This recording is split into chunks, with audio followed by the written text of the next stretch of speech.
All right, all right. What's up, everybody? This is Jay, and I'm here to talk about the NBA and the return to sports for the NBA and America, and what does that possibly detail, and how is that going to look for people?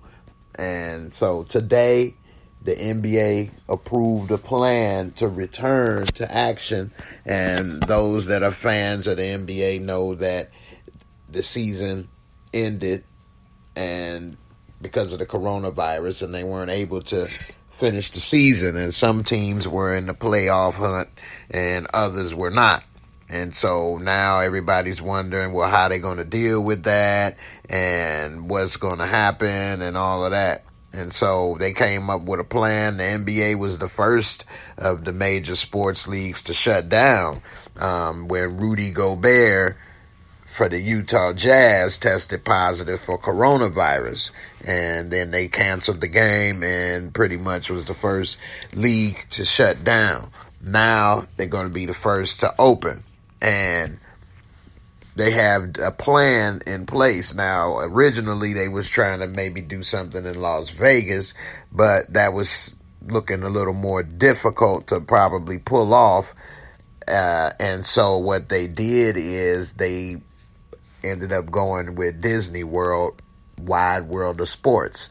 And if you're familiar with that, then you know that was probably going to be the best solution. Now, if you're unfamiliar with it, Disney Wide World of Sports is like a sports campus that they have built at Disney World. They have multiple basketball stadiums and football and all kind of sports there available. It has hotels on campus, and the players can be isolated and protected a lot better than if they were in Las Vegas, especially when you got all these young athletic guys with money in Vegas. Hey, chances of them staying in the hotel room is less likely. But at least at the Wide World of Sports, they're planning on containing the players and the staff a lot better than if they could, say, in Vegas. Now, the thing with this, they said that the players are going to have some type of freedom there. So it's still going to be an issue. Now, I'm going to get into what they said at the Washington Post. They said this is an article about the NBA approving the plan to return July 31st by Ben Golliver, and it was June 4th today. It says nearly 3 months after the coronavirus pandemic, it looks like the NBA is returning. Now, it said that they Board of Governors voted Thursday to approve a plan that will see 22 teams continue the regular season in Orlando. Now, it says that the plan required 3/4 of the majority, and it passed 29-1. So pretty much everybody approved except for one team, which was the Portland Trail Blazers. They were the only team that didn't approve this plan. Now, the plan is going to include the top 9 teams from the Eastern Conference. It's only going to be 8 teams in the playoffs, so they got pretty much the Eastern Conference set. Only one team is out of the playoffs out of the 9, and that is the Washington Wizards. But they have a chance to make it. So they gave pretty much the top 9 teams that had a chance to be in the playoffs a chance to fight for it. And in the West, it was a closer race, and so they have the top 13 teams there. So that's going to be 5 teams that's not going to end up making the playoffs out of those 13, but they're giving all of them a shot to make it. Then it says that the 8 remaining teams will not participate, given that they were well outside the playoff picture when the NBA shut down. Now, a lot of those teams are probably unhappy, but the thing is, for one, this is not going to help local economies because all of the games for all of the teams have been played in Orlando. So them saying, well, we need to play this or that to help our local, no team local economy is going to be helped by this. Only TV revenue, and pretty much this whole plan is only going to help the NBA and its players. It's not helping anybody else. It's not helping any of these teams and cities and small markets with all of these businesses and restaurants and bars and parking lots and all the different businesses that survive off of these teams. None of them will be helped by this plan. So the NBA cannot say that they're trying to do this with the intent of helping bring small businesses back, because this is not going to happen if they play all the games in Orlando. So nevertheless, with that being said, the teams that didn't have a chance to make the playoffs, they shouldn't play anyway, because you're putting people at risk of getting coronavirus that didn't need to be at risk for that. They weren't going to make the playoffs. The teams weren't that good, and people weren't really interested in seeing them play. So it might as well just let them not play than put other people at risk, family, friends, referees, coaches. It's all kind of people that have to be in attendance and around these games that don't need to be at risk for that. Now, it says that the NBA board approved this restart format, and that Adam Silver said in a statement, while the COVID-19 pandemic presents formidable challenges, we are hopeful of finishing the season in a safe and responsible manner based on strict protocols now being finalized with public health officials and medical experts. We also recognize that as we prepare to resume play, our society is reeling from recent tragedies of racial violence and injustice, and we will continue to work closely with our teams and players to use our collective resources and influence to address these issues in very real and concrete ways.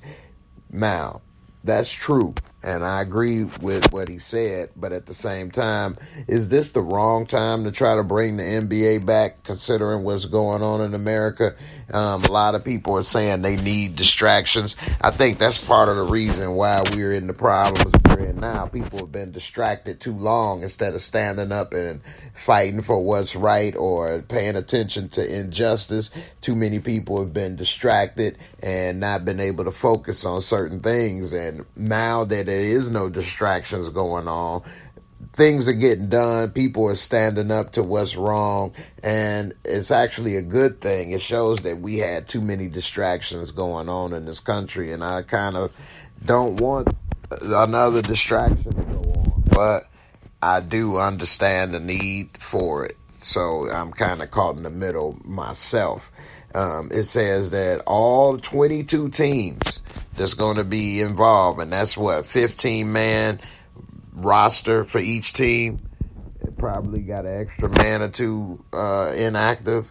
So you're looking at 15 to 16 players per 22 teams.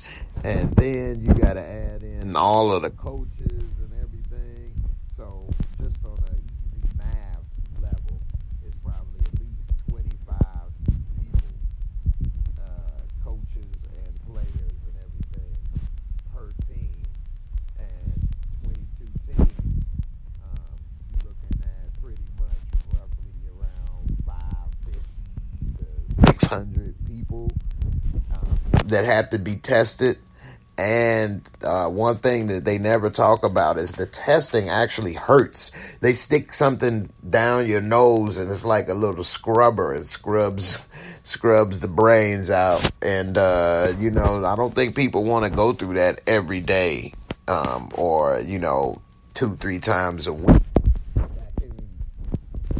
We're thin, and so I hate that they would have to go through that that often just to play basketball. But it is their job. They've already lost 20% of their paychecks, and that's millions for them. So I'm sure they don't want that. Now, it says that while all 22 teams will live and compete within a bubble-like environment at the ESPN Wild World of Sports complex. It says that's where they can the contact with outsiders can be limited, strictly limited, and that each team will play 8 additional regular season games as tune-ups and to help determine playoff seeding and matchups. Now, the games will begin on July 31st and continue into October without fans in attendance. So they're going to play these games without fans. It's going to be quiet. It's going to look like pickup games, sound like pickup games, unless they put fake crowd noise and cheering in. So we'll see. It says teams will begin gathering for training camps in their home markets later this month. Now, the NBA will utilize its standard 16-team playoff format that sees the top 8 teams from each conference competing in 4 best-of-7 rounds to crown the champ. But with this new situation, the league could use a play-in round to finalize the field. Now, the one thing that's bad about this is that since everybody's going to be playing at the same place without fans, there's no more home court advantage and no more travel and all of this stuff that actually could play into, factors in who wins. Places like the Lakers, things like that. I'm sure they're going to be upset not to play with the home crowd. But you got to do what you got to do. But this really takes out all of the extra. Just playing basketball. Nobody has a home court advantage. No one has a home crowd. None of the extra stuff that goes on behind the scenes will take place. So, I don't know. It's going to be interesting. I'm thinking maybe they need to put an asterisk by the season because it's just so much that's gone into it that's thrown it out of whack that you can't just compare who the champ is this year as they would have been champ normally. And even if they would say it's the Lakers, you still have to put an asterisk because this was not normal. This wasn't a normal season regardless, and that needs to be noted and remembered.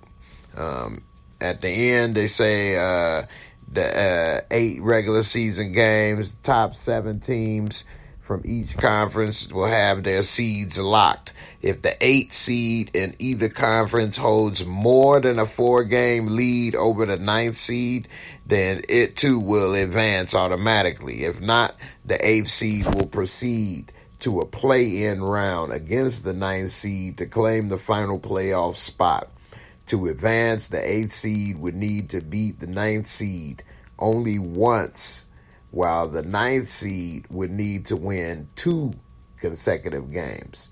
This format tweak accomplishes a few goals. It adds a jolt of intrigue at the start of the resumed season.